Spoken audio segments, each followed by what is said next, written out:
Have you ever had your entire identity shattered in a single moment? This is the story of how I found out at my father's funeral that the man who raised me for 35 years wasn't my biological father, and how that revelation destroyed everything I thought I knew about my family, my past, and myself. My name is David. I'm 35 years old, and this is the story of the day I learned my entire life was built on a lie. The funeral was on a Tuesday in October. My father, James, had died suddenly of a heart attack at 62 years old. He'd been healthy, active, no warning signs. One day he was here, and the next he was gone. I was devastated. My dad was my hero. He'd taught me how to ride a bike, how to throw a baseball, how to be a good man. We talked on the phone every week. He'd come to every one of my important life events. When I got married, he cried during his speech at the reception. He was my dad, in every way that mattered. The funeral was held at the church where my parents had been married 38 years earlier. My mom, Sarah, sat in the front pew, looking completely destroyed. My younger sister Emma was next to her, holding her hand. I gave the eulogy, talked about what an amazing father he'd been, how he'd always been there for us, how he'd taught me everything I knew about being a decent human being. My voice broke several times. By the end, half the church was crying. After the service, we gathered at my parents' house for the reception. People brought food, told stories about Dad, offered condolences. It was exactly what you'd expect from a funeral. Sad, but also full of love and good memories. That's when my grandfather pulled me aside. My grandfather, George, is my mom's father. He's 85 years old. Sharp as ever, but sometimes his filter disappears, especially when he's been drinking.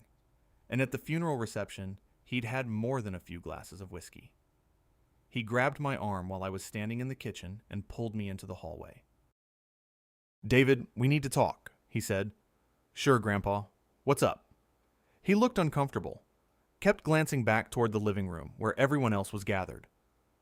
This isn't the right time," he said. "But there's never going to be a right time. And James is gone now. So you deserve to know the truth." I felt a cold feeling in my stomach. Know what truth? James wasn't your biological father. I laughed. Actually laughed. What are you talking about? I'm serious, David. James raised you as his son. He loved you as his son. But he wasn't your biological father. That's ridiculous, I said. You're drunk, Grandpa. I am drunk, he admitted. But that doesn't make it less true. Your mother was married to someone else before James. His name was John. When your mother got pregnant with you, she was still legally married to John, even though they were separated. So his name went on your birth certificate. I felt like the floor was tilting. You're lying. I wish I was, kid, but John died 3 weeks ago. Heart attack, same as James. And when we went to his funeral, I realized you deserved to know the truth before more time passed. John, I said slowly. Wait, Uncle John? Mom's brother? My grandfather winced. He wasn't her brother. That was the story we told everyone. But John was your biological father. I couldn't breathe. You're telling me the man I thought was my uncle was actually my father? James married your mother when you were 6 months old. He adopted you legally. He's the only father you've ever known. But yes, John was your biological father. I had to sit down. Right there in the hallway, I just sat down on the floor. Uncle John, the guy who came to family holidays, who brought me birthday presents when I was a kid, who I'd seen maybe twice a year my whole life. That was my father. Why didn't anyone tell me? I whispered. Your mother and James decided it was better that way. That you'd have a more normal life if you didn't know the complicated truth. 3 weeks ago, I said, you said John died 3 weeks ago. Yes. So I missed his funeral. I missed my biological father's funeral because no one told me he was my father. My grandfather looked pained. David, I stood up. I need to talk to my mom. I found my mother in the living room, accepting condolences from neighbors. I took her arm and pulled her upstairs to her bedroom. Closed the door. David, what? Is it true? I demanded. Is James not my biological father? The color drained from her face. What? Grandpa just told me. About Jon. About the fact that you were married to him when you got pregnant with me. Is it true? She sat down on the bed, put her face in her hands, started crying. How could you not tell me? I asked. How could you let me go my entire life not knowing? We thought it was for the best, she said through her tears. James adopted you when you were a baby. He was your father in every way that mattered. We didn't want to confuse you. Confuse me? I had a right to know. You were so young, and then you were older, and it never seemed like the right time. And James loved you so much. We didn't want you to feel like he wasn't your real father. But he wasn't. My real father was Jon, and I thought he was my uncle. Do you have any idea how messed up that is? Jon knew, my mom said quietly. He knew you were his biological son, but he and James agreed that James would be your father, that it was better that way. Better for who? Not for me. You had a good childhood, my mom said defensively. James was an amazing father to you. Would your life really have been better if you'd known the complicated truth? Yes, because at least it would have been the truth. I was shaking. My whole body was trembling with rage and confusion and grief. Jon died 3 weeks ago, I said. You went to his funeral. I saw you go. You said it was for an old friend. You didn't tell me it was my biological father's funeral. I didn't know how, my mom whispered. So I never got to talk to him. Never got to ask him questions. Never got to know him as my father. He died, and I didn't even know. My mom was sobbing now. I'm so sorry. I'm so sorry, David. But sorry wasn't enough. I left my parents' house, drove home. My wife Rachel was waiting for me. How are you holding up? She asked gently. And I just broke down. Told her everything Grandpa had said. Everything my mom had confirmed.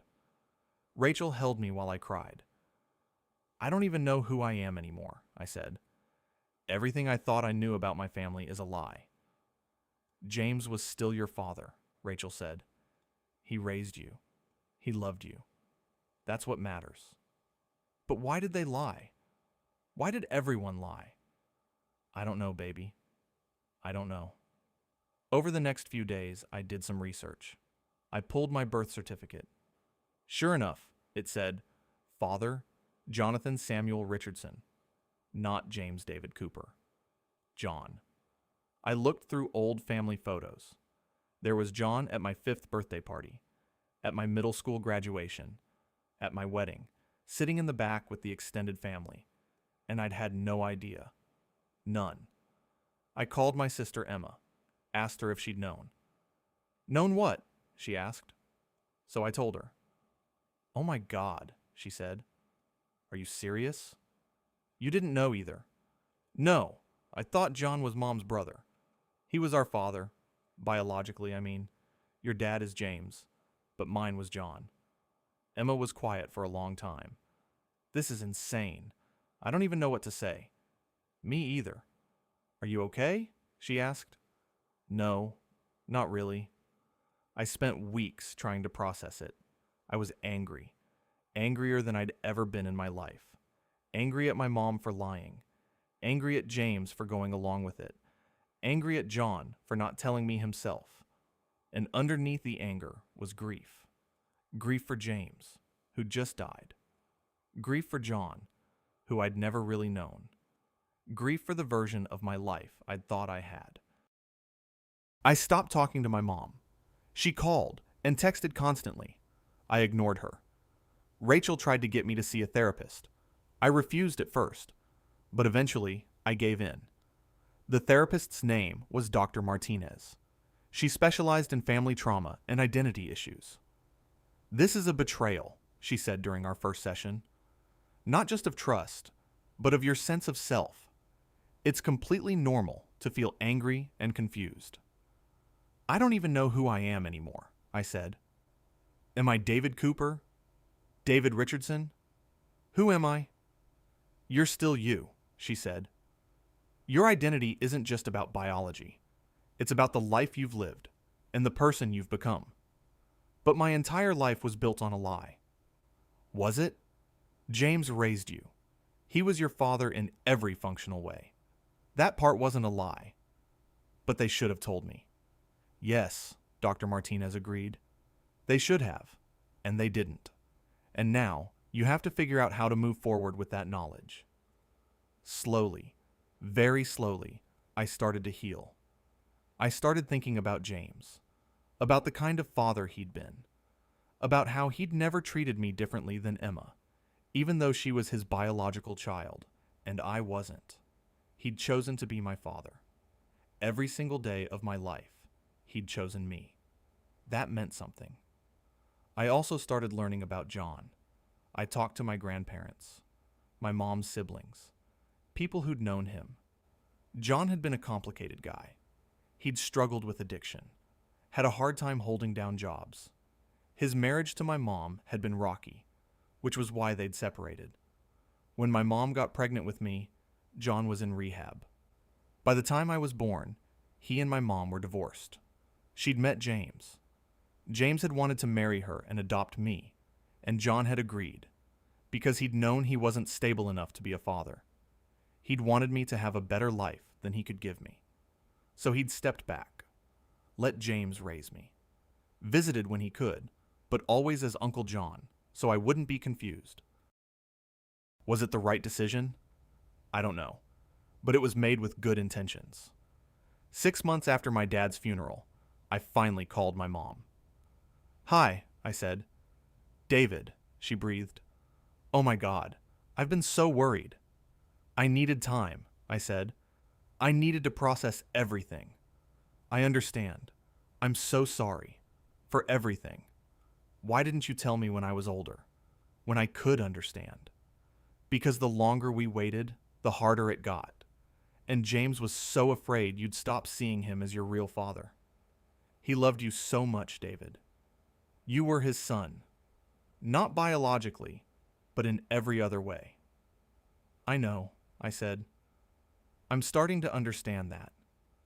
"Jon loved you too," my mom said. "He really did. He just knew he couldn't be the father you needed. So he made the sacrifice of letting James be that person." I was quiet for a moment. "I'm still angry that no one told me, but I'm trying to understand why you made that choice. Does that mean... Can we talk? Can you forgive me?" "I don't know yet about forgiveness. But yeah, we can talk." It's been a year now since my dad's funeral. Since I found out the truth. I'm still processing it. I don't think I'll ever be completely okay with the fact that everyone lied to me for 35 years. But I'm learning to accept it. James was my father. He raised me. He loved me. He chose me every single day, even though he didn't have to. And Jon? Jon was my biological father. But he made the selfless decision to let someone more stable raise me. Both of them loved me in their own ways. I wish I'd known the truth sooner. I wish I'd had the chance to talk to Jon before he died, to thank him for giving me life and for being selfless enough to let James be my dad. But I can't change the past.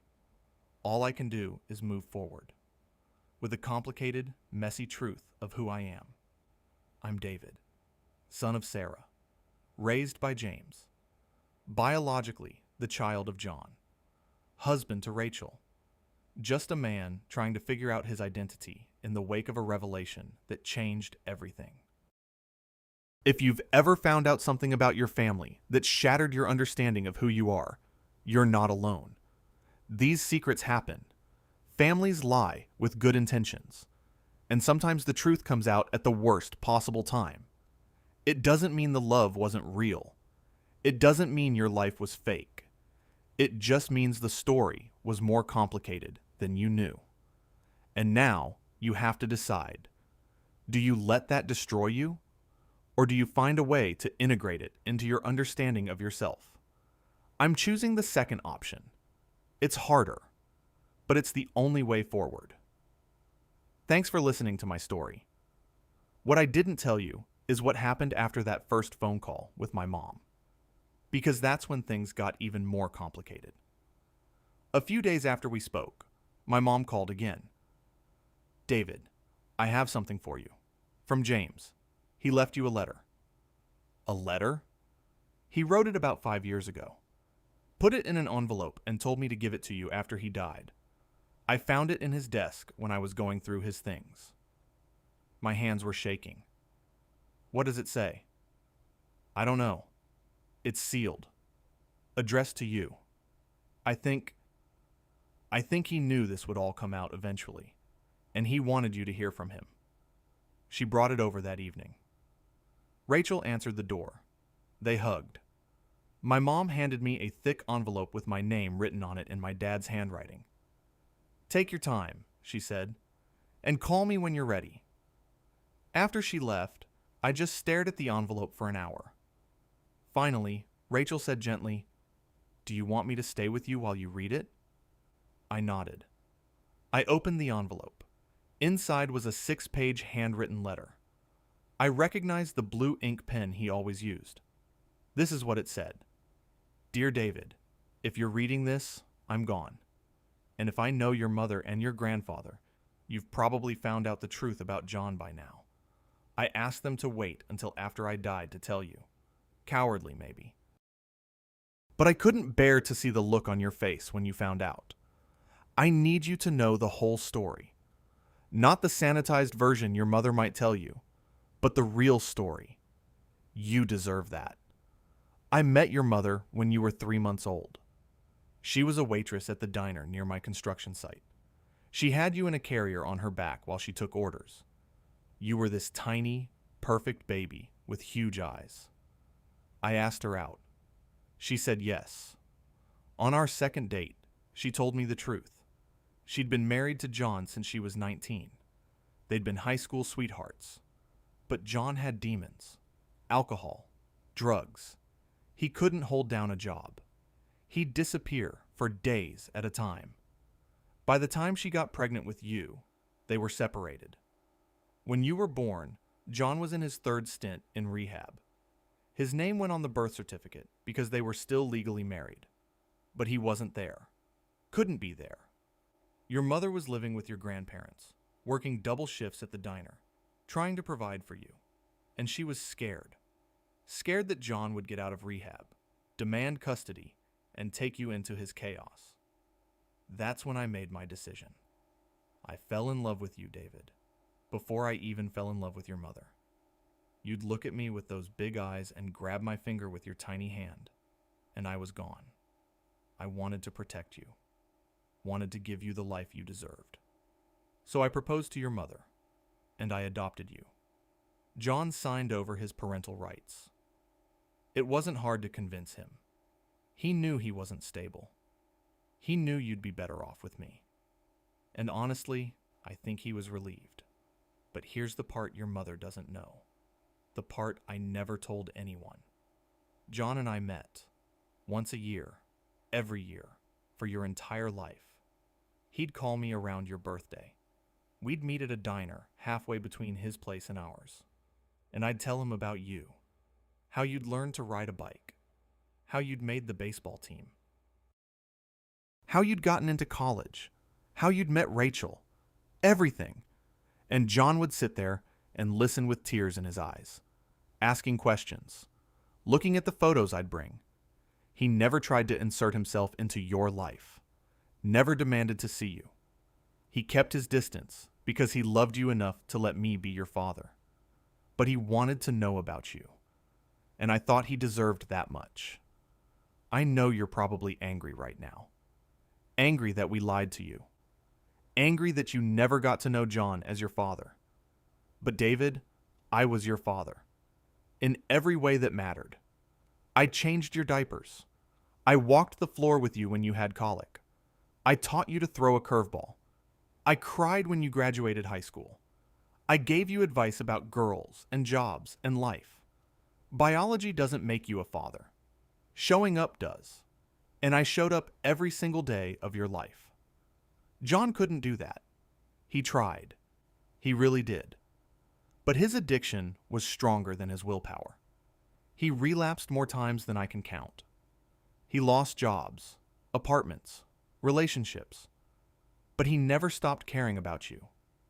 And he never stopped asking about you. The last time I saw him was 6 months before I died. I didn't know I was going to die, obviously, but here we are. He looked old, worn out. He'd been sober for 2 years, which was the longest he'd ever managed. He asked me, "Does David have a good life?" And I said, "Yes. He has an amazing life. He's a good man. You'd be proud of him." And Jon smiled and said, "I am proud of him. Even though I had nothing to do with who he became. I'm proud that he exists, and I'm grateful that you gave him the life I couldn't."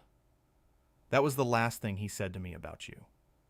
David, I don't know if you'll forgive us for not telling you. Maybe that was wrong. Maybe you deserve to know from the beginning. But I'd do it again. Because you were my son. Are my son. Will always be my son. And I hope, wherever I am now, you can still think of me that way too. I love you. Dad, by the time I finished reading, I was sobbing.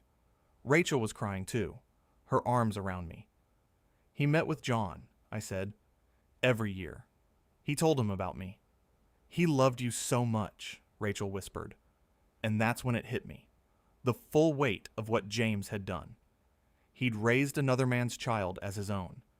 And instead of being threatened or insecure, he'd kept Jon connected. Gave him updates. Let him be part of my life in the only way Jon could manage. That's not just being a good father.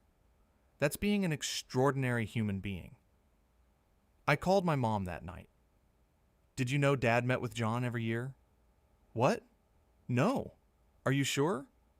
"He wrote it in his letter. He said they met, and he'd tell Jon about me." My mom was quiet for a long time. I had no idea. James never told me.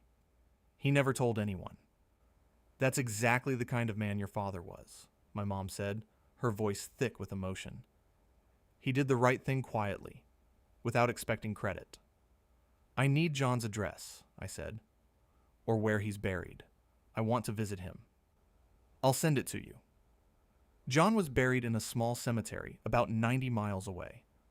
I drove out there on a Saturday morning. His headstone was simple. Jonathan Samuel Richardson, 1963 to 2024.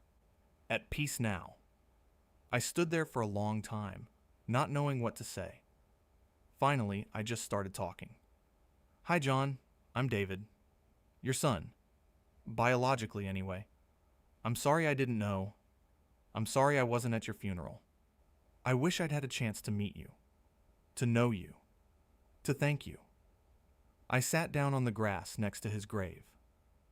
"James told me about your meetings. About how he'd give you updates on my life. That must have been hard. Knowing you had a son, but couldn't be his father." The wind picked up. Leaves scattered across the cemetery. "I had a good life. A really good life. Because of the choice you made. You let James raise me because you knew that was what was best for me. That's love. Real love." I put my hand on his headstone. "I wish you'd been able to be my dad. But I'm grateful you gave me James. And I hope you knew I turned out okay." I sat there for another hour, just being present, letting myself feel the grief of losing 2 fathers, one I'd known and one I hadn't. Over the next few months, I started putting the pieces together. I went through old photo albums with my mom. She pointed out all the times Jon had been there. Background of birthday parties, back row at my high school graduation, standing in the corner at my wedding. He always came, my mom said, even though we never invited him directly. He'd hear about events through your grandparents, and he'd just show up, stand in the back, watch you from a distance. Why didn't he talk to me? Because he'd promised James he wouldn't. James was your father. Jon respected that boundary. I also found out that Jon had a journal. My aunt had found it when she cleaned out his apartment after he died. She gave it to me. The journal was full of entries about me, newspaper clippings from my high school baseball games, a copy of my college acceptance letter. I don't know how he got it. Photos he'd taken from the back of events, and entries, dozens of entries. David graduated high school today, 4.0 GPA. I watched from the parking lot. He looked so grown up in his cap and gown. James says he's going to engineering school. I'm so proud. David got married today. His wife is beautiful, Rachel. James showed me pictures. They look so happy. I stayed in my hotel, didn't go to the wedding, didn't want to cause confusion, but I'm happy for him. My boy has found love. James sent me photos of David's new house. He's 30 years old, a homeowner, an engineer, a husband, everything I never managed to be. But he's my son, and I love him, even though he doesn't know. Reading that journal destroyed me. In the best and worst ways. This man, this flawed, broken man, had loved me from a distance my entire life, had celebrated my victories and worried about my struggles, had documented my life like a scrapbook he could never share, and I'd never known. I went to therapy more seriously after that. Dr. Martinez helped me process the complicated grief. You're mourning 3 things, she said. The father you lost, James, the father you never really knew, Jon, and the version of your life you thought you had. How do I reconcile all of it? By accepting that love isn't simple, that family isn't simple, that James was your father, and Jon was also your father, and both of those things can be true simultaneously. I'm angry that they lied, but I'm also grateful for what they did. Both feelings are valid, Dr. Martinez said. You can be angry about the deception and grateful for the sacrifice at the same time.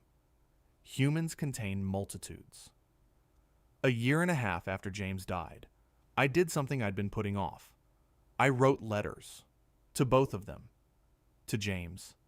Dad, I read your letter 100 times. I'm not going to lie. I'm still angry that you didn't tell me when you were alive. I wish we could have had a conversation about this. I wish you could have told me the whole story yourself. But I understand why you did it. You were protecting me. Giving me a normal childhood. Making sure I never felt like an outsider in my own family. And your letter showed me something I needed to know. That you didn't just tolerate Jon. You honored him. You kept him connected to me in the only way he could handle. That's extraordinary. You were my dad. You are my dad. Nothing I learned changes that. You chose me. Every day. And that means everything. I love you. I miss you. And I forgive you. David. To Jon. Jon, I wish I'd known. I wish I'd had the chance to talk to you. To hear your story from you. To tell you that I understand why you made the choice you did. I read your journal. I know you were watching from a distance. I know you cared. Thank you for giving me James. Thank you for loving me enough to let someone more stable be my father. That was selfless. That was love. I wish you'd found peace in your lifetime. I'm glad you found it in the end. You were my father too. Biologically, and in the quiet ways you stayed connected. I'm proud to be your son. David. I buried the letters at both graves. James and Jon, side by side in my life, even though they'd never been buried near each other. And then I went home. To Rachel. To my life. To the complicated, messy truth of who I am. It's been 2 years now since I found out. I still have hard days. Days when I'm angry. Days when I wish things had been different. But mostly, I have peace. I know who I am. David Cooper, son of Sarah. Raised by James David Cooper. Biologically, the child of Jonathan Samuel Richardson. Loved by two men in different ways. And I've decided that's okay. Family is complicated. Love is complicated. Identity is complicated. But it's also beautiful. In its messy, imperfect way. I'm grateful for the life I had. Grateful for James's choice to raise me. Grateful for John's choice to let him. And I'm learning to live with the complicated truth of who I am. Because at the end of the day, it doesn't matter whose DNA I carry. What matters is who showed up, who loved me, who shaped me into the man I became. And that was James. And in his own way, that was John too. Both of them were my father, and I'm proud to be their son. So if you've ever found out that your family wasn't what you thought it was, know this: you're not alone. Secrets like this are more common than you think, and it doesn't make the love any less real. It just means the story was bigger than you knew. Thanks for listening.